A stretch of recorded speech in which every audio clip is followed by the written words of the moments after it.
President Biden offers some hope to the dreamers, but dashes the dreams of us wanting student loan forgiveness.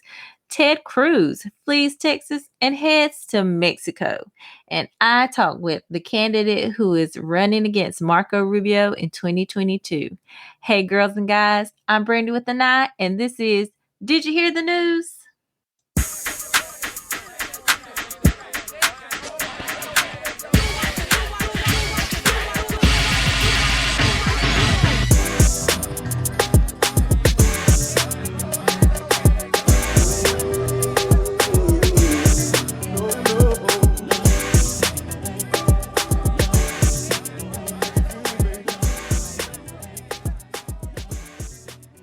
Well.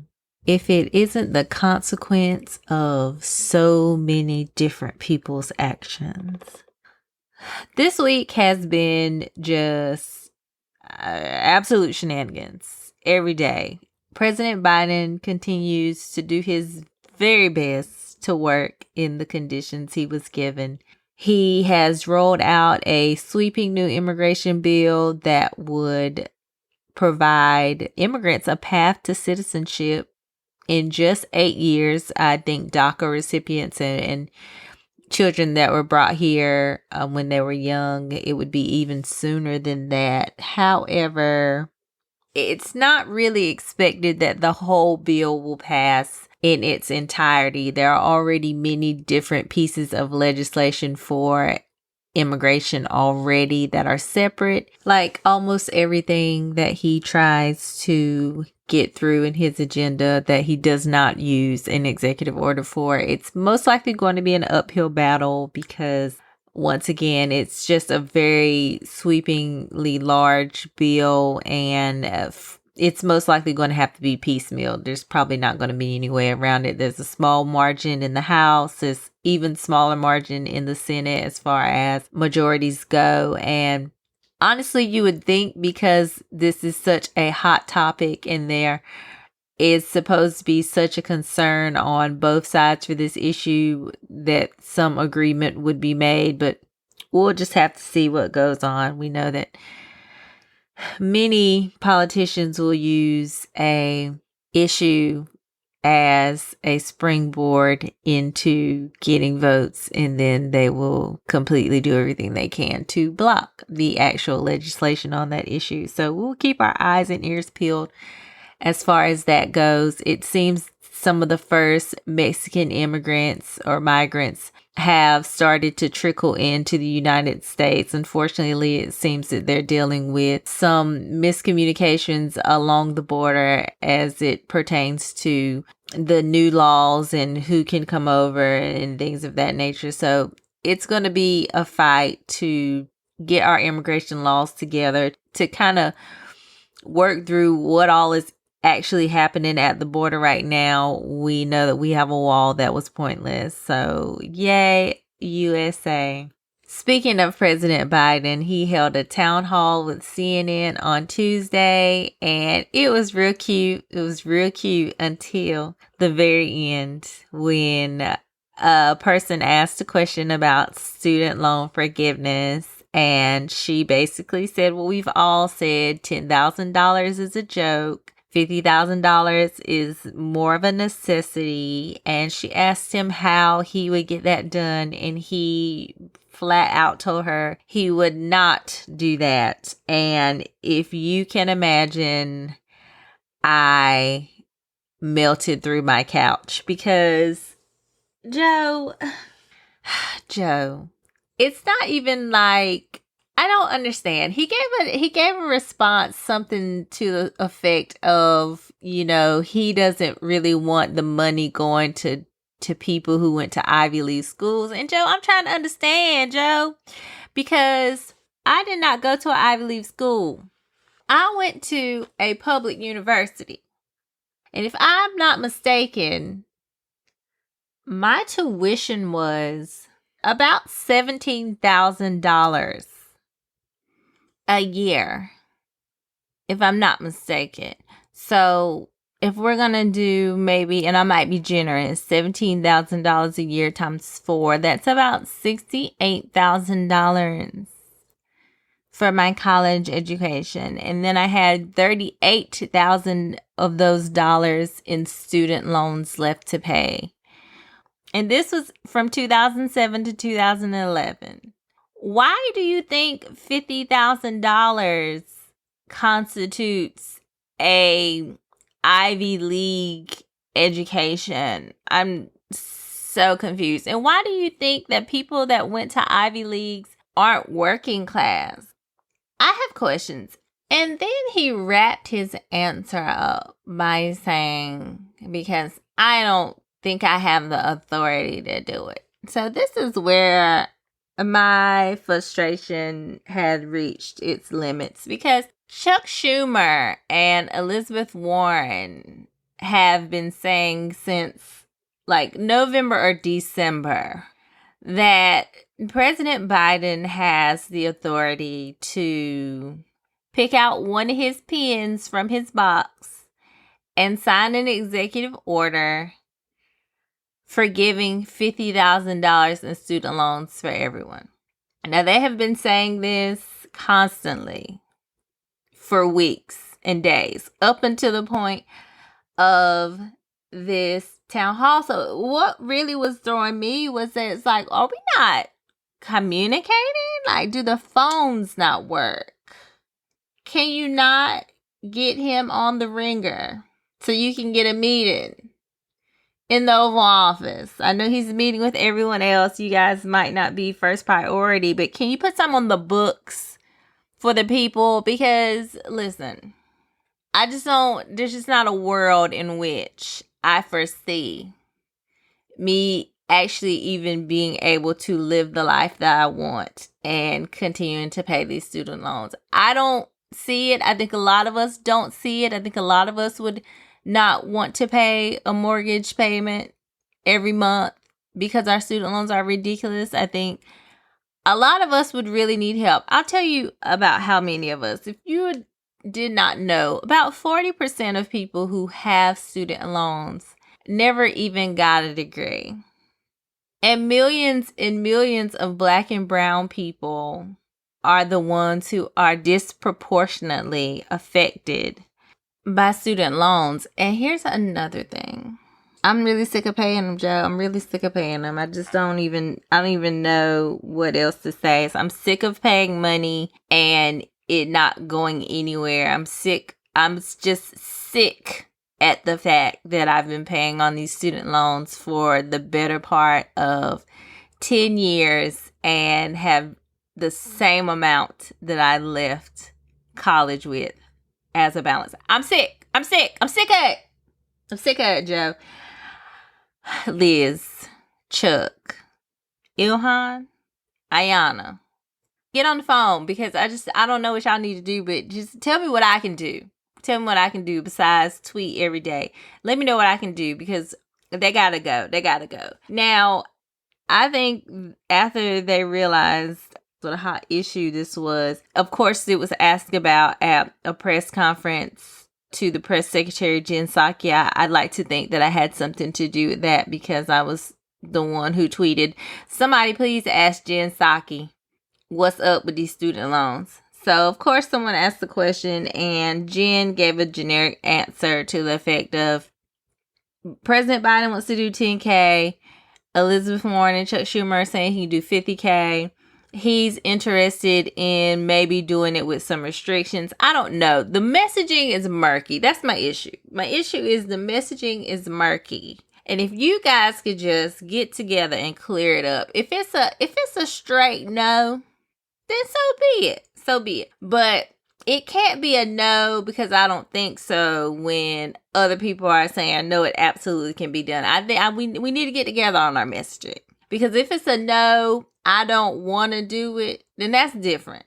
That's another reason for me to be on Joe Biden's neck. But I need to know what's what. Because right now I'm trying to give him the benefit of the doubt. But I need to know what's what. Is it no because he doesn't want to? Is it no because he's part of the reason why we can't even get rid of them if we filed bankruptcy? Is it no because he thinks that we don't deserve to have our student loans wiped away, even though America promised us that if we got education, we'd get a good job, and we'd be able to pay off these loans even as they raise the prices of college. I need answers. I just need answers. That's it. I just need answers about that. So, Joe, if you could, if the girls and the guys, if you guys can get together and talk to one another instead of throwing messages across each other on the Twitter sphere, that would just be great. That would be great. We'd appreciate that. Moving on. I don't know if it's the COVID that's getting to them. I don't know what's going on, but this has been a tough week for the elected officials. In a move that surprises no one, our former president finally said his piece about our Addison Mitchell McConnell. And as you can imagine, it was not nice at all. The official statement that came out, something to the effect of he was dour and sullen and unsmiling, like a Grim Reaper. And there's also reports that he might have said something to the effect of he has more chins than brains. That hasn't necessarily been proven, but that's what I've been hearing different places. So honestly, truly, if you ask me how I feel about this, I think it's hilarious. I don't like either of these guys. It's a hoot and a holler. I got my kikis in because what the heck was that? Number one, you can tell that he didn't really write it, okay? Dour. Does that man know what dour means? He doesn't know what those words mean. But I'm sure he approved it. He didn't write it, but I'm sure he approved it. And I'm not going to put it past him that he did mention the chins. And they were like, hold on, Mr. Former President, like, let's take it down a bit. So obviously, there's still some contention among the Republican Party. There still seems to be some back and forth about who really is the influence of the party. Is it going to be the party of the former president? Is it going to be Mitch McConnell's party? Is it going to go down the QAnon conspiracy rabbit hole? Nobody knows for sure. But there is a lot of contention. There still are a lot of elected officials that are still trying to either get in or maintain their good graces. And some of them are doing it in really interesting ways. Nimrata Haley, you might know her as Nikki.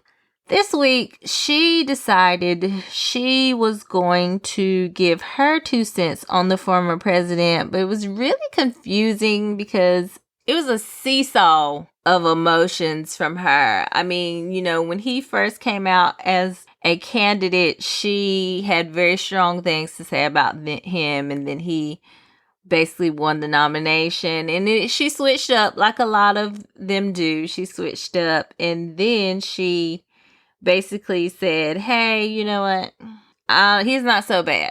He got his policies through. I'm going to be his UN ambassador. Until she wasn't. Okay, you know, do what you got to do, girl. But she has been so flip-floppy this whole time. It's, oh, don't bother him. You guys just need to leave him alone. And, oh, you know, he just was pretty bad and we shouldn't have followed him. And then it was, oh, but his policies. The policies, they were so great, but he was so terrible.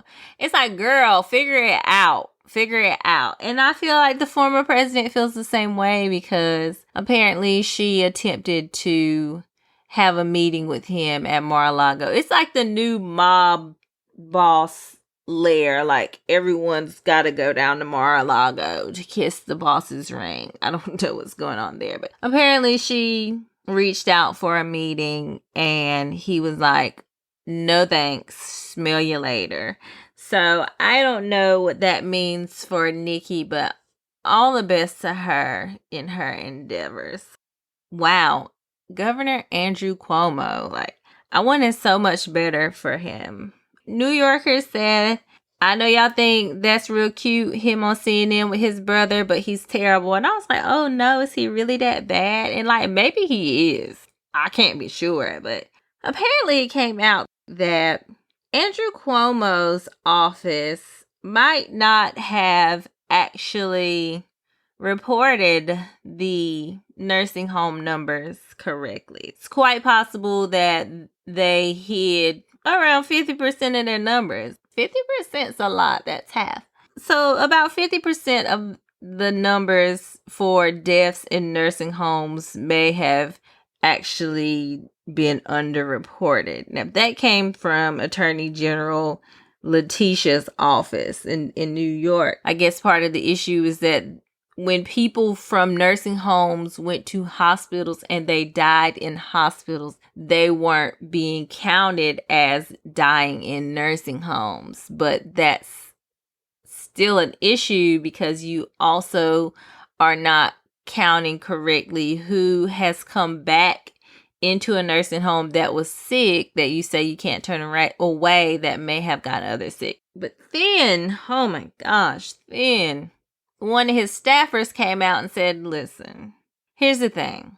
We weren't trying to lie, but we kind of froze up a little bit because the state was asking for numbers and then the feds were asking for numbers. And we were like, who do we give the numbers to? What numbers do we give them? We don't want to give the feds something that they can use against us because, the former president liked to do things like that, which I think that's a testament in itself. But it doesn't excuse the fact that they hid the numbers to make them look favorable for the governor, especially when he wrote a book telling us all how to get through a pandemic. We hadn't even got through the pandemic yet. He wrote a book, but anyway. So she says that they kind of froze up. They didn't know how they wanted to present the numbers because they knew that it was possible the former president would try to use those numbers against the Governor Cuomo. And I think that's a cop-out, but it's unfortunately probably something that was a very valid concern for them, given as how he was also using whether a governor liked him or not to determine whether or not they should actually get resources for their states. We don't talk about that enough, but that is the thing that happened with our former president. So as if that wasn't bad enough, you have a Democratic assemblyman who says, oh, and by the way, this man called and threatened me and said he would ruin me. Is that in politics? Is that like the thing to say? Is it like calling somebody a C-U-N-T? Like to say, I'm going to ruin you? Because it seems like that's what you guys like to use a lot. I don't know if anybody ever called me and said they were going to ruin me. I don't know if I would like burst out in a fit of rage or laughter. I'm not sure. But this congressman or assemblyman says that the governor threatened to ruin him or destroy him if he did not basically back him up or support him. Because at this point, once we find out from the staffer or the aide that they were basically suppressing numbers, you have the Democrats who are saying that he needs his emergency privileges revoked. You have Republicans in New York saying, well, he needs to be investigated and impeached. So there's a lot going on. So maybe he's caving under pressure. Now, I had heard before, and this is not a gossip podcast, I had heard before that the governor has quite the temper. And it's quite possible that he would cuss somebody out. So I'm not going to say I put it past him to have done that. But I'm not going to say he did because it's all alleged. But yeah, I think it's going to be really tough for him to kind of walk his way out of this one. He did kind of try to give an excuse for what happened and basically, that he did what he was supposed to do based on the federal law and he didn't break any laws and whatever, this, that, and the third. And it's a hot mess express, honestly. Of course, the story is not going away. It's probably going to get even worse as everything else has done. So we'll keep an eye on that. But lucky for him, a whole nother disaster was going on thousands and thousands of miles down south in the heart, actually the entirety of Texas. Texas was hit with a crazy once-in-a-100-year winter storm starting on Monday. We saw people being snowed in. There was ice everywhere. They're losing their power. I mean, just an absolute terrible disaster. Long story short, there's 3 grids in the U.S. West Coast, East Coast, Texas. And they have their own grid because they want to keep the federal government out of their electricity so that it's cheaper. And that might sound cool, but what happens if you get a once in 100-year winter storm where the temperature is in the very low numbers, maybe even negatives in some places, and you have your own power grid that's not connected to anyone else, and you can't even try to siphon any power from any other state? Well, what happens is you have a state that is trying to produce energy, more energy than it has, for more of a need than it's ever had. And what happens? Blackouts. Now, here's the confusion about the blackouts. Texas also uses a company called ERCOT. ERCOT. That's definitely an acronym. Don't ask me what it means right now. Googler is free. And this company was basically in charge of reviewing the energy and making the calls as far as energy goes. Now, apparently ERCOT knew that the storm was coming and looked at what they knew and said, hey, like, we can handle it. Now, apparently what they meant when they could handle it is that, hey, we'll be able to tell you what's going on with it, and we might be able to shut some things down to keep you from losing 100% power, but that's really all we can guarantee you. We can't guarantee that we're going to make the power stay on, but we can let you know what's happening as it goes off. I guess that's what it was. I watched the interview. The CEO didn't really seem to have an excuse for what we can handle it means. But it appears that ERCOT actually started turning power off once they realized, because my understanding is they were seconds, minutes from losing power in the whole state, which would have been even worse of a disaster than the fact that many people were without power for at least 4 days. So apparently what ERCOT did is they looked at the places in which they could turn power off to basically restrict power in certain areas so that places that had like circuits with hospitals and fire departments and things like that could stay online. So they were planned blackouts. I know that you might have seen rolling blackouts or whatnot being used, but no, they were not rolling blackouts. Some people had power the whole time. Some people went without power for hours. Some people, it might have gone on and off, but that was very rare. It's either you had power or you didn't. And then that turned into, well, since we've turned the power off, it's likely we're not going to have water. So at this point, it's either you have water or you don't. All of this is going on. A state in disarray. And what do you think their elected officials, mostly Republicans, did? They got on the ground. They got to work. They did what needed to be done for the people. No. You know they did. They went on TV and they blamed the Green New Deal and AOC and renewable energy, none of which had really anything to do with what was going on in Texas. Here's why. Most of Texas's energy comes from natural gas and coal.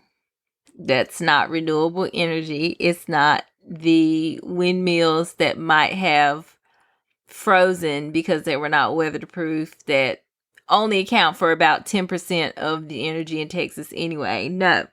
Most of their energy comes from natural gas and coal. Okay? And that's where the issues were. So not only was ERCOT turning power off, But there also just was not enough power to go around because of how cold it was. And it wasn't because of the Green New Deal. Do you know why? The Green New Deal is not even a law. At best, it's an idea.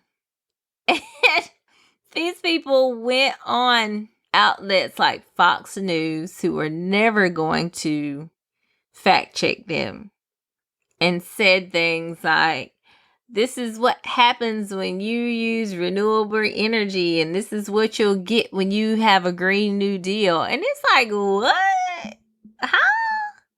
How can you even say that when you don't have a Green New Deal? You have no New Deal. You have an old deal from the 1930s. That's why you're in the place you are now. Everybody got the blame but themselves. I had never seen such. I had, but I couldn't believe it again. It continues to happen, but I couldn't believe it.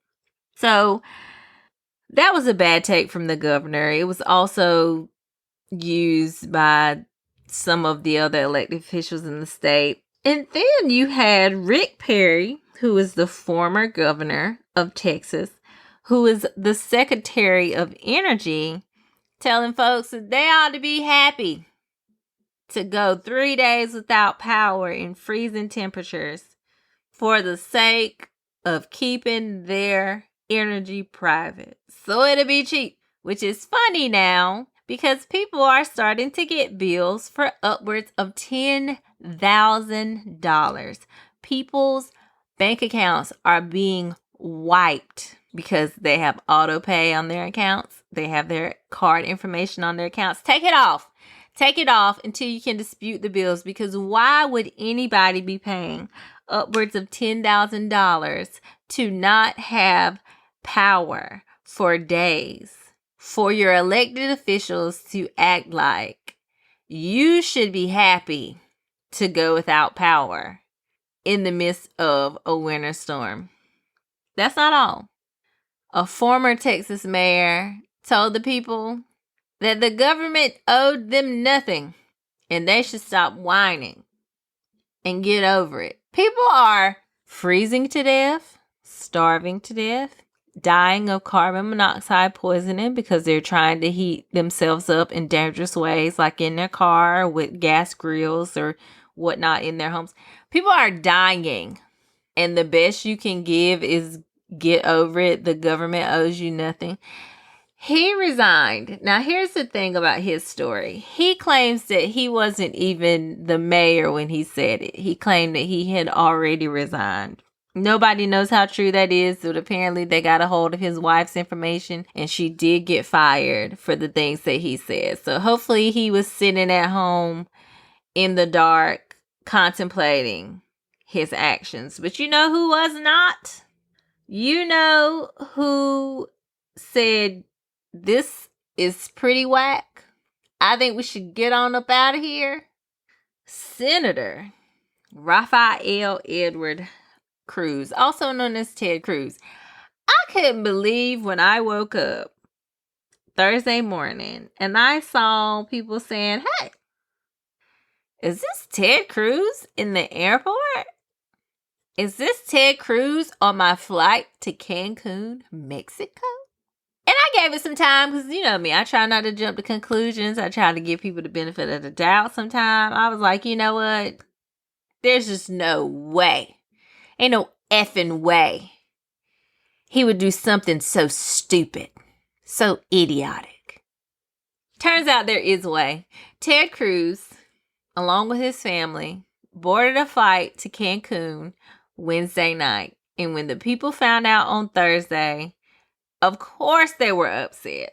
Like, of course they were upset.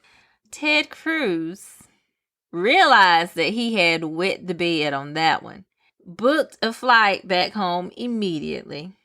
And as soon as he landed, guess what he said? He blamed it on his daughters. Threw them under the bus. Threw them under the Greyhound bus. Put the bus right on top of them. He said, my daughters were out of school for the week and they just wanted to go to Cancun with some friends. So I said I would come with them for the night and then I would come back. So I'm just dropping them off. Really, Tedward? When he got back to the airport to come back to Texas, he had a very noticeably huge bag. Not an overnight bag. You're going to somewhere overnight, you can put your things in a backpack. This man had a very decent size roller suitcase. That's his first lie. Then he came back and he said, well, I'm sorry. I was going to stay for the weekend, but it's because my daughters wanted to go out of town. I mean, what's a father to do? What's a father to do when they're at home and their children are cold and they just want to get out to a better place? What's a father to do? I don't know, Ted. Maybe ask all the mothers and fathers with children that are freezing to death what they're to do when they can't get on a plane and fly to Cancun. Ask those people, those migrants that are coming across the border, what a father is to do when they're trying to give their child a better life. Why don't you ask them? Well, if that was not enough, he made it to his home where there were people outside chanting for him to resign, and I agree. But then he had a TV crew meet him there. To where he finally told the truth. He also went on Fox News, but he also had a news crew come to his house. And he finally told the truth that it was his plan all along to go and stay the weekend. But you know what? I think he only did that because the text messages came out. Oh, yes, there were text messages from his wife to their friends saying, hey, it's like bad cold down here in Texas. I don't know about y'all, but I'm trying to get up out of here. We can go to the Hilton Resort in Cancun. They got rooms. It's like 84 to our 34. If y'all are in, say less. I'm booking it tonight. You know the worst part?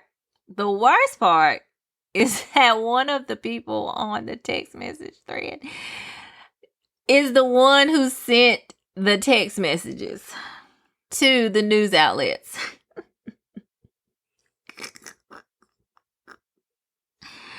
So Ted Cruz lied. He lied. He lied about the trip. He lied about the origins of the trip. Not only that, he had a police escort both times, both ways at the airport. I don't know about you, but if your state's in the middle of an emergency, I think there's something else the police could be doing. I think their time could be better suited. And then what really burned me up, some of you nignogs really sent me over the edge when you were on the internet that Al Gore established asking, well, what is Ted Cruz gonna do? He's not an electrician. Why y'all mad at Ted Cruz? He don't need to be here. If I could leave, I'd leave too. Ted Cruz makes over $100,000 annually of taxpayer money, and not so that he can go to Cancun when people in his state are literally dying. If Beto O'Rourke can get together a phone bank that actually calls senior citizens and checks on them to make sure they have energy, to make sure they have water, to make sure that if they don't have heat, they know where they can go to a warming center. If they don't have water, there's a number that they can call. If they need a checkup call the next day, if they're like, Beto O'Rourke's phone bank was the truth. I know because I participated in it. From Florida. And y'all are asking what Ted Cruz can do? He should be doing more than me. AOC used her powers for good, raised $1 million Thursday night, and by yesterday, she went to Texas with Rep. Sheila Jackson Lee of Texas, and they raised $3.2 million for relief for Texas. Someone who doesn't even live in Texas can do that. Rep. Sheila Jackson Lee was giving out food in Houston on the ground, doing what needs to be done. Don't ask what Ted Cruz could have did. There was a plethora of things Ted Cruz could have did, and they weren't going to get done from Cancun. Ted should have been out in the streets, passing out water, doing wellness checks. The most that he did was retweet other people saying, hey, by the way, here's this information, here's that information, and a few stay safe tweets. This man was tweeting his constituents to stay safe as he was in the airport to get on a plane to go to Cancun, Mexico. And y'all don't see no problem with it. I can't. Y'all don't see no problem with it. I got a problem with it. Anyways, as it appears that Heidi and the kids are still in Cancun enjoying themselves, Ted did post a picture of himself Saturday night, if you will, passing out packs of water. So, you know what? Here's the thing. Some of these Republicans are still going to vote for him. Even though he did not care if they lived or died. And that's what really grinds my gears. It really eats me up. Is that you could see someone not care for you at all, and you just vote for him. This man used Hurricane Harvey, if I'm not mistaken, as a talking point in his ads when he was up for re-election about how he was there for their people and how he was helpful in their time of need. I don't know how he can spend this one come election time. I don't know how he can spend it. I think he's got about 4 more years. I don't know how he can spend it. I know he will try. I know he will do his best. But I don't know how he's going to do it. I don't see how these Texas Republicans can come back from just being absolute terrors at a time when their constituents are literally dying. I don't know. We've been in a pandemic for a year now, and they already showed us that they've barely cared about that as well. So one day I'm going to cease to be amazed, but today's not the day. Like I really couldn't even believe Ted had the unmitigated gall to even do such a thing. Couldn't believe it. Last on this week's list of elected officials who really don't even deserve their jobs, Florida's own Governor DeSantis. Y'all pray for us. Governor DeSantis has been basically setting up contracts for the vaccine any which way he's liked this whole time. And recently he set up a contract for some vaccines to go down to Manatee County for only 2 specific zip codes in Manatee County at what appears to be a well-to-do senior facility, if I'm not mistaken. And that's noticeably confusing, especially when it's the people in Black and brown communities who are at a deficit when it comes to getting the vaccine and having access to the vaccine. But we can't expect Ron to care about that. And when he was rightfully called out about it, he pushed back in a very interesting way. Instead of saying, you know what, I know how this may look. I know it may seem that I favor people with money over you brokies. He instead said, hey, I put it there because that's where the senior citizens are. And if y'all don't like it, I can take my vaccines back. And I said, you know what? We are under the control of yet another madman. These men are horrid. How dare you get up there with your pumpkin face and tell people that probably aren't even getting the vaccine because of the way that you distribute it. That if they're not happy with the vaccine distribution, that you'll take your vaccines back. What you gonna do with them? What you gonna do with them, Ron? You would rather the vaccines go bad and nobody get them? What you gonna do, Ron? See, this is what I'm talking about. Why are you people even in office if you don't want to do the things that people in office have to do? Why every time you do something shady and somebody calls you out about it, not only do you push back, but you get right defensive. Here's the thing. If you're not favoring people that are rich, say that. Listen, no, I understand that there are people in impoverished communities that need this vaccine. I'm not favoring one community over the other. This is the reason why I chose it. If people still push back on it, it is what it is. But for you to get upset and testy when people ask you a question and then threaten to use your power to take it back, what a deeply disturbing and disgusting thing to do. How terrible. Not only that, recently it's come to my attention that Ron DeSantis is also trying to pass yet another bill that will target Black people as it pertains to voting. Florida's elections weren't even contested this go round. Why are you trying to make new voter restrictions as it pertains to drop boxes and all those other things? Like, the Republicans are really getting together state to state and just trying to figure out the best way that they can stop Black and brown people from voting. And it is terrifying. It's scary. It's disgusting.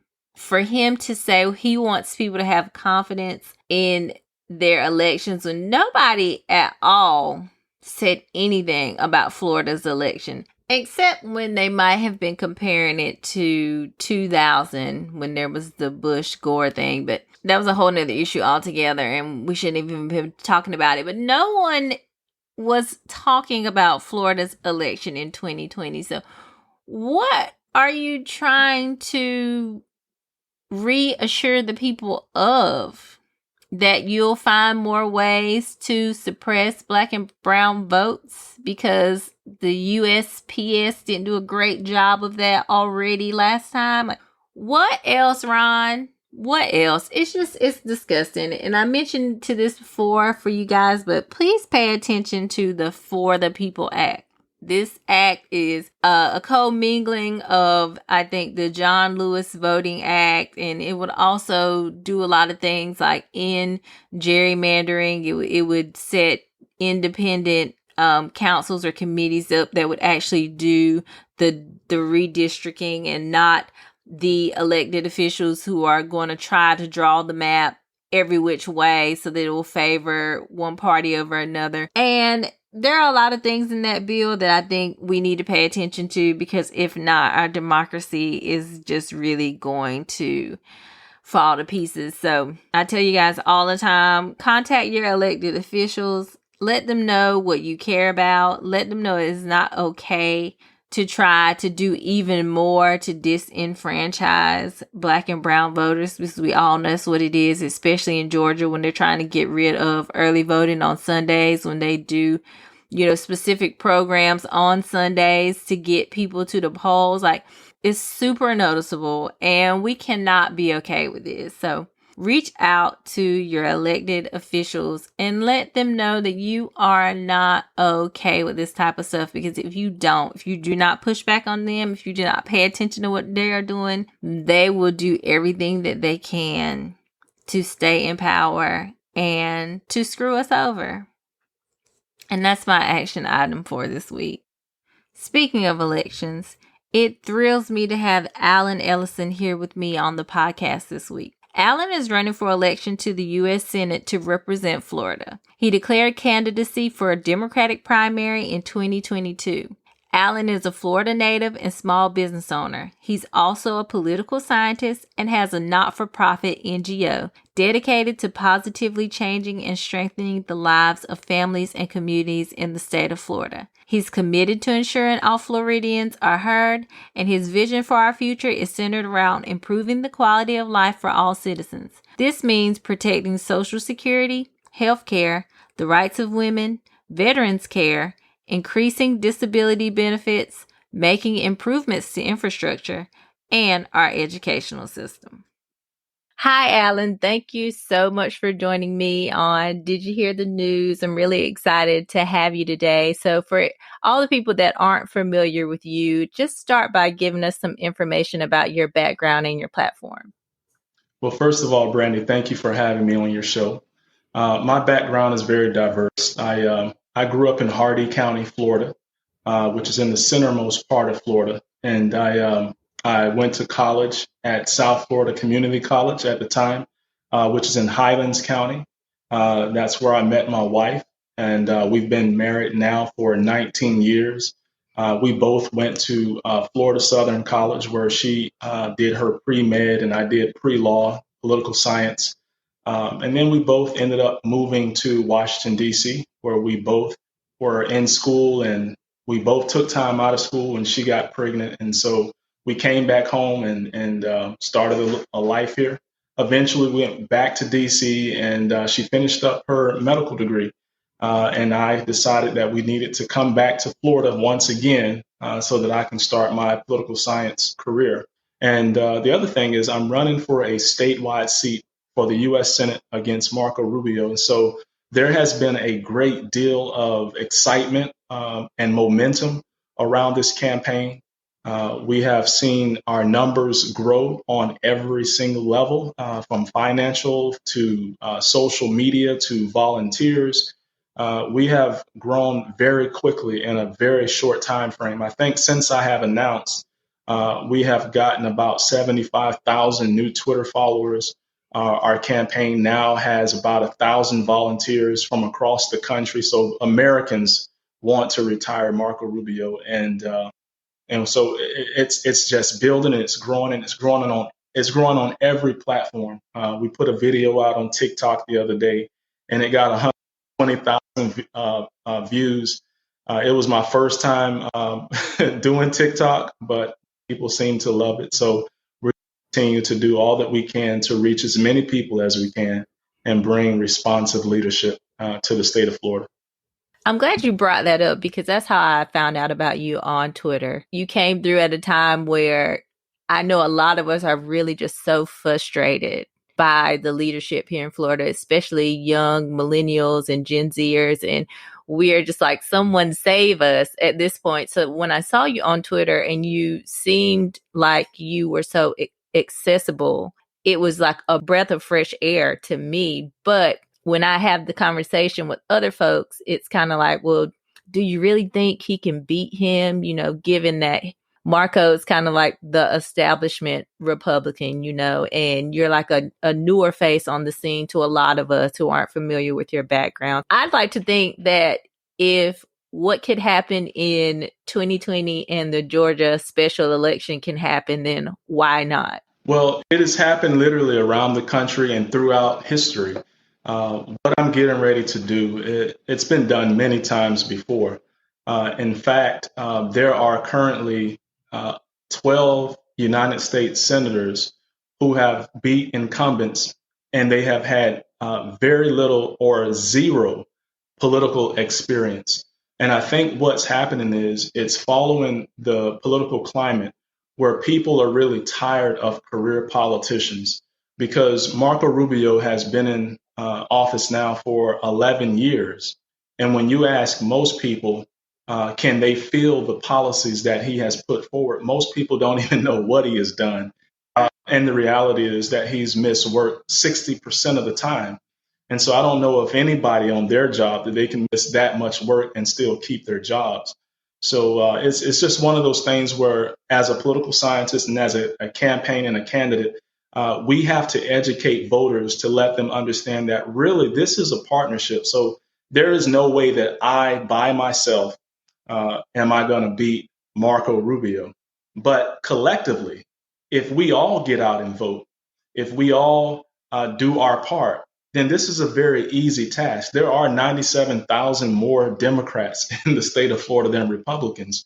But what's happened is that most of these leaders in the Democratic Party have really not followed through on the promises that they have made for everyday people, especially those Democrats. So what happens is Democrats have felt as if people in leadership does not look out for their best interests. And that is disheartening because it makes people not want to be a part of the political process.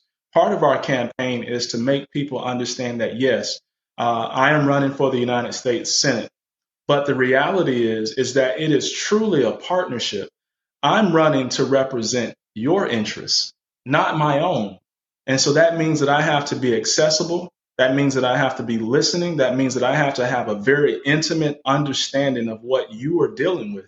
Because when I do go to the Senate, I need to take all of that information and use my skills and creativity to be able to put together solutions that can effectively address those issues. And so if you just think about it, most people are choosing politicians based on that particular politician having enough resource to brainwash the people about what they're going to do. And what we have to understand and what we are tasked with is educating the voters to vote for the candidate not based on what they say they're going to do, but what they've spent a lifetime doing, because I believe that a leopard doesn't change its spots.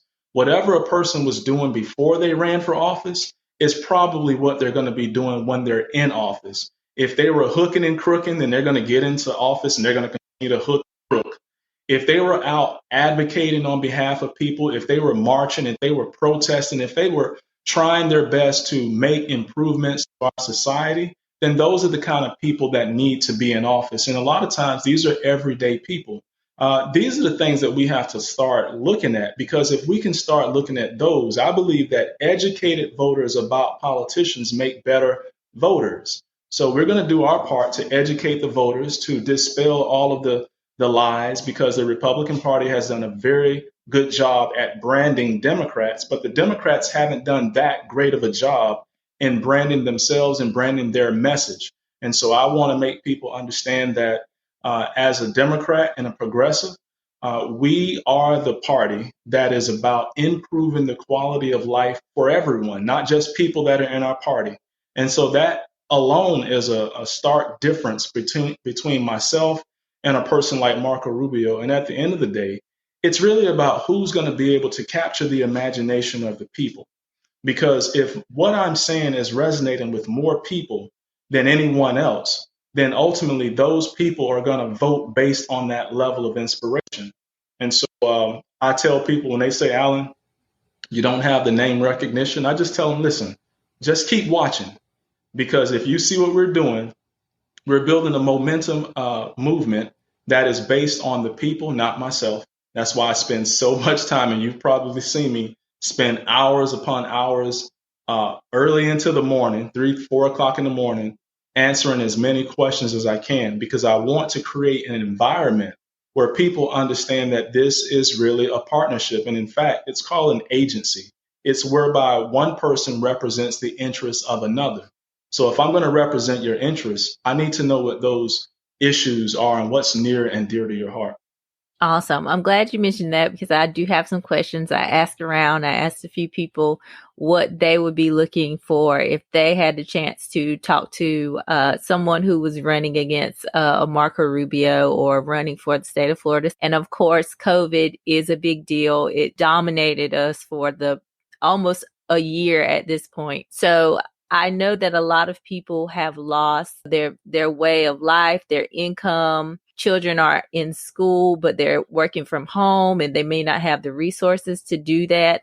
What kind of programs or financial assistance do you offer to those families that were most impacted due to COVID? Well, if I were senator today, I would be pushing for the universal basic income, primarily because it's something that we definitely need in this COVID environment. I mean, you just said it. There are people right now that are literally out of work.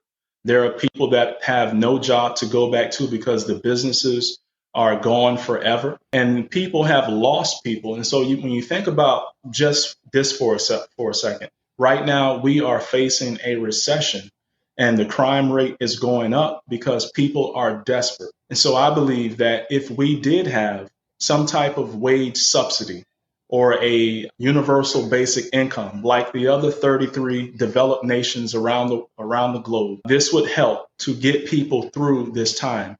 I would propose a $1,500 a month universal basic income to help people through it. But not only that, I would go a little bit further than any other politician has, and I would suggest that we do a universal debt freeze, at least for the time being of this pandemic. And I foresee that we will be getting beyond this pandemic probably around December.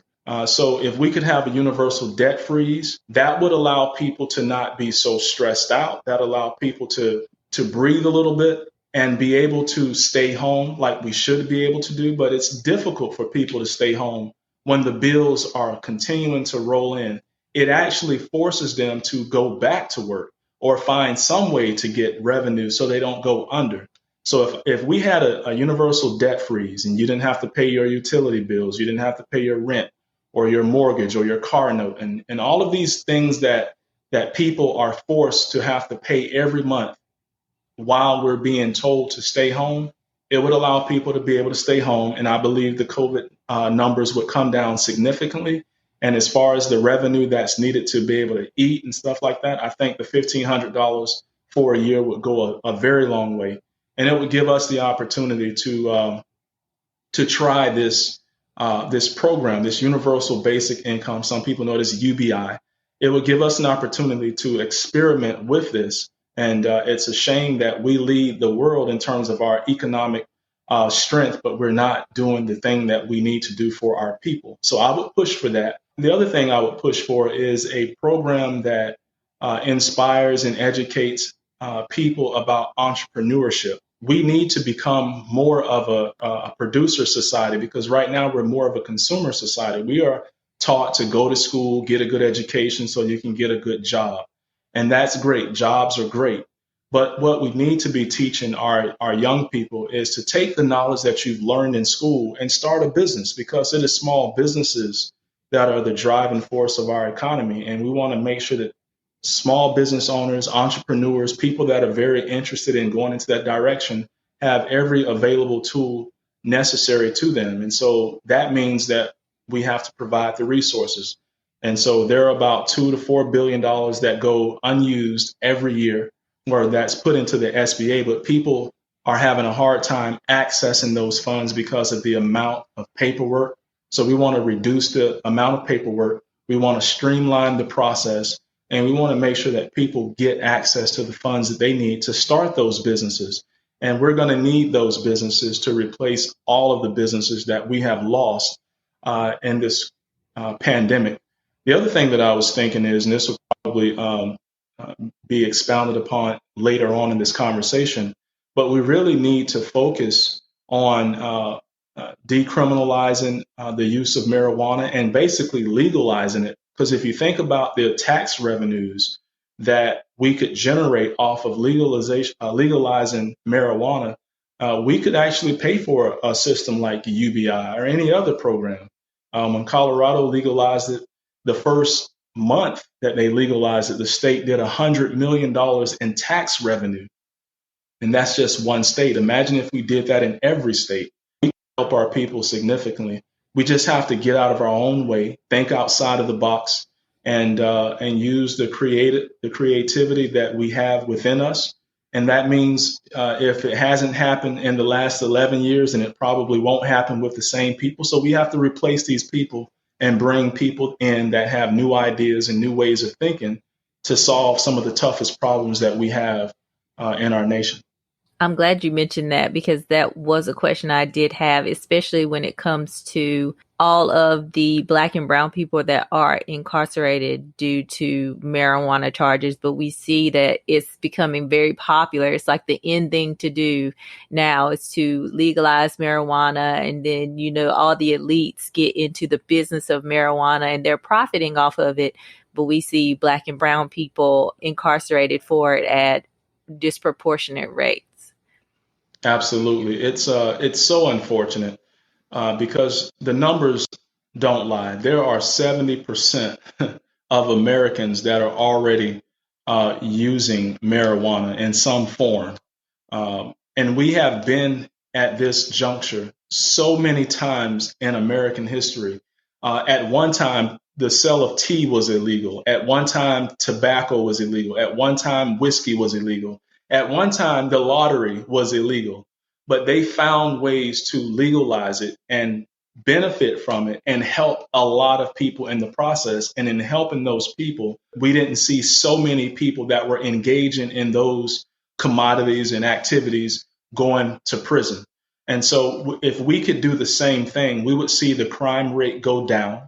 We would see less of our brothers and sisters being thrown into these cages like animals.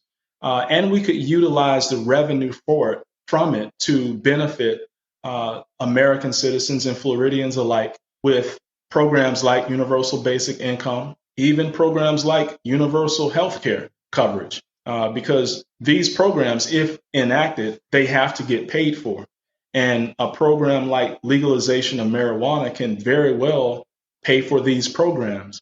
And so we just have to be more progressive and embrace the change because change is inevitable. And if we're just fighting the change for whatever philosophical reason, then we're just wasting time for something that's eventually going to happen anyways. Exactly. And with healthcare being mentioned, we see that, of course, the healthcare need is at an all-time high. But once again, Black and brown people are affected disproportionately because they don't have either the access, they don't have insurance because they might not have a job, or they don't have access to the healthcare that some have, especially in rural areas. And especially now we see with the vaccine here in Florida, it seems like there's a system that favors those who are well off over those who are impoverished or at need. So if you were senator, what would you do to make sure that healthcare is evenly distributed, not only among those who can afford it, but those who have a need in those communities that are impoverished?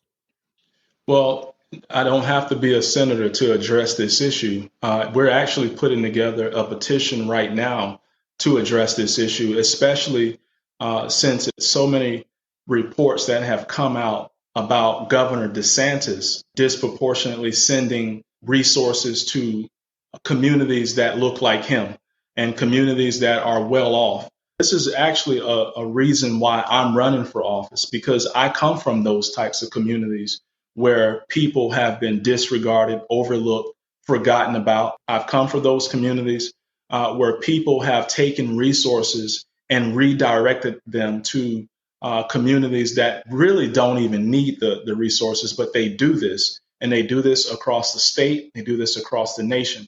So the thing that I would definitely push for is a universal basic healthcare system where everyone has access to quality healthcare. But the other thing is as a senator, I would put direct pressure and I would build a coalition around this issue to put direct pressure on our governor to make sure that we expand Medicaid. I remember when Senator Rick Scott, who was the governor of Florida, this before he became the senator, he rejected the expansion of Medicaid. That would have helped a lot of people, especially people who live in communities of color. That would have helped a lot of people. So that's what I'm looking to do. And I'm going to be actually writing those petitions up myself. And we're going to put those out, and our campaign is going to get them out across the state. And we're going to get the changes that we need, but we have to get the people on board first.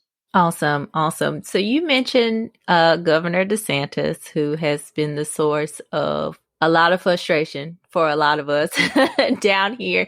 I mean, it just feels like he doesn't care. I mean, I don't even know how to explain it, but it's insane. But I bring him up because, he introduced this bill, HB1, that is aimed at restricting like certain actions during protests. I think the underlying message of the bill is that someone could kind of use stand your ground against protesters if they appear to be doing something illegal. What kind of implications do you feel that's going to have on the community? I think it's going to have gross implications. I think that it's going to allow people of color to be targeted. And the other thing it does is it deputizes everyday citizens. Now, in the state of Florida, we don't have laws that allow citizens to do like citizens arrests and things of that nature. Maybe Georgia may have that, but Florida is not one of those states. One of the things that I used to do in life was I had a security guard company, and we used to provide security to various businesses and different things. And even a security guard who has gone through training and has a license, even a security guard can only utilize arrest powers when there is a felony being committed. So to try and deputize citizens to make it where a person uh, can't utilize their First Amendment rights is absolutely insane. It's asinine, and it just goes to show you that these are the types of actions of a governor that should have never been placed in office. HB1 is designed specifically to target people of color. They are trying to go after the Black Lives Matter movement. They are trying to go after protesters who may be protesting legitimate concerns of implicit bias, racism against African Americans, Black and Brown people. People who are legitimately, legally protesting should not be targeted in this way. This is Jim Crow style type legislation. It follows suit with what he did for the felons or the returning citizens. It's following suit with what he's doing with minimum wage with returning citizens by not allowing them to take part in the $15 minimum wage and taking away their voting rights. This guy should not be in office at all. And I can't wait until 22 rolls around and he is voted out by a Democrat. You and me both. And you mentioned that you're a progressive, which I am as well. I think anybody listening to this podcast would know that.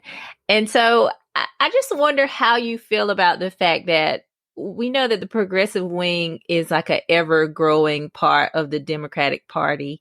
And it just seemed like, especially after 2020, when we won, it was like, yay, thanks, progressives. But then after a while, it kind of turned into, but by the way, like you were part of the reason we lost, or, this, that, and the third. And I just wonder, like, what changes do you think the Democratic Party needs to implement in order to appeal to their more progressive constituents, especially those moderate Democrats who don't really want to toe that line between being called radical, as the Republicans would deem them? What can they do to kind of make progressives feel like they belong in the party? Well, there's a few things that can be done. One is we have to vote out all of those individuals that are in the party that are holding progress up. I mean, if you've been in the party for 20, 30 years and you haven't done much to bring society along or make positive impact in the community in which you represent, I don't believe you should be in office. I think that we have had enough of career politicians. But here's the thing: change is inevitable. The progressive movement, and the reason it's a movement is because it's constantly growing and it's constantly moving forward. The progressive movement is here to stay. It is taken over the young demographic of people. That is the future. So eventually, the progressives will dominate the Democratic Party. You can't get beyond it. So again, it's like I said earlier, we have to continue to try and work together. But at the end of the day, the progressives will take over. The progressives have the most and the best ideals on how we can address the issues, and that's why it's taken off. Is because the progressive ideology is directly addressing the issues of the masses in this country, and it's undeniable. And when you have a lot of moderates who are trying to hold it back, it is just as bad as the Republicans branding the Democrats or branding the progressives as radical. But there's nothing radical about having access to free healthcare. There's nothing radical about having access to free college education. I mean, we are a developed nation. And if we follow suit with every other developed nation, and there are 33 others that are already doing these things, we should be leading. We are, I mean, we did create the United Nations. We should not be the head of the United Nations and falling behind every other country that are already doing the things that progressives want to do. I mean, a lot of this stuff is just people thinking outside of the box and trying to address the issues. But I do believe that as a party, we need to come together. We can't continue to be divided along these issues. And if it's inevitable, then go ahead and get on board. Just get on board. And it's going to be good for everyone. We can figure out how to pay for these things, but we have to at least agree that the progressive movement is about improving the quality of life for everyone. Once you get to that point, then it's just a matter of trying to figure out how you're going to do it. And one of the things that I want to be able to do is to find these solutions on how we pay for these things so that we can eliminate the argument on the left and eliminate the argument on the right. And that is how you define the Republicans and the Democrats. I know that politicians use a bunch of issues to try to divide people, but when it get right down to it, the only thing that divides the parties is how the money is going to be spent and where the money and resources are going to come from to pay for these programs. If we can find these creative ways to pay for these programs, then we eliminate the arguments on both sides.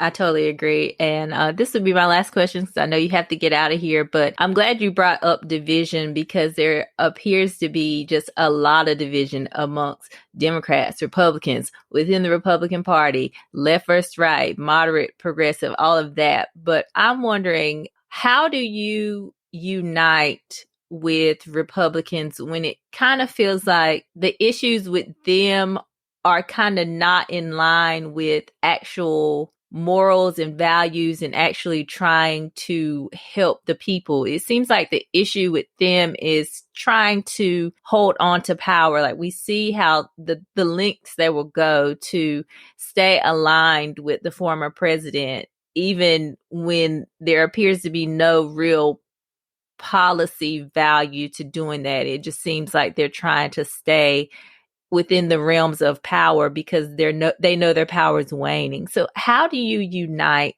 with Republicans when it doesn't seem like they're actually here for the job? I can answer that question a couple of ways. One is I distinguish between everyday Republicans and Republicans in leadership. They have a different motive. They have a different thing that inspires them to do what they do and to support what they support. A Republican that is an everyday Republican, like some of the Republicans that come into my business for a haircut or something like that, they support the Republican Party for various reasons. And sometimes those reasons are completely different than why leadership Republicans are in office. And I'll give you an example. If you remember what I said earlier about what separates the parties, it's about financial resources. How are the resources going to be divided up? And where are the resources going to come from? Okay. So if you think about a Republican talking about being tough on crime, usually that Republican leader is going to be tough on crime, probably because he owns stock or she owns stock in a private prison, or they want to go to war. They want to be tough on foreign terrorists and go to war with them, probably because they own stock in defense contracting firms. Now, an everyday Republican they're Republicans for reasons that are not similar to that. So when you think about out of all of the laws that exist, those laws exist around issues. So there's about 55,000 different issues, right? If you look at most Republicans, they argue around maybe two or three. They're going to argue around pro-life. They're going to argue around the Second Amendment, the gun issue. They're going to argue around like a border wall, those types of issues. But when you push all of that stuff to the side and look at all of the other issues, that's 55,000 more. We have more in common with one another than not. And so the way that we do it is we win on the issues that we have commonality. I tell them all the time, we could build a wall, but at the end of the day, the only man-made structure that you can see from the moon is the Great Wall of China. Took them 100 years to build it, and when it was complete, they found out it didn't work. Walls have never been good for society throughout the history of the world. It has only served to divide us. It's like segregation. It's just no good. We have to find those common threads that unite us, and those common threads in policy are Social Security. So no matter whether you are a Democrat, independent, or a Republican, if you have worked 30 and 40 years and it's time for you to retire, you want your Social Security. You don't want career politicians talking about dismantling Social Security so they can use the money for some other reason. You can unite on an issue like that. Right now, there are 61 million people in America that have a disability. In Florida, there's like 2.8 million people that have a disability.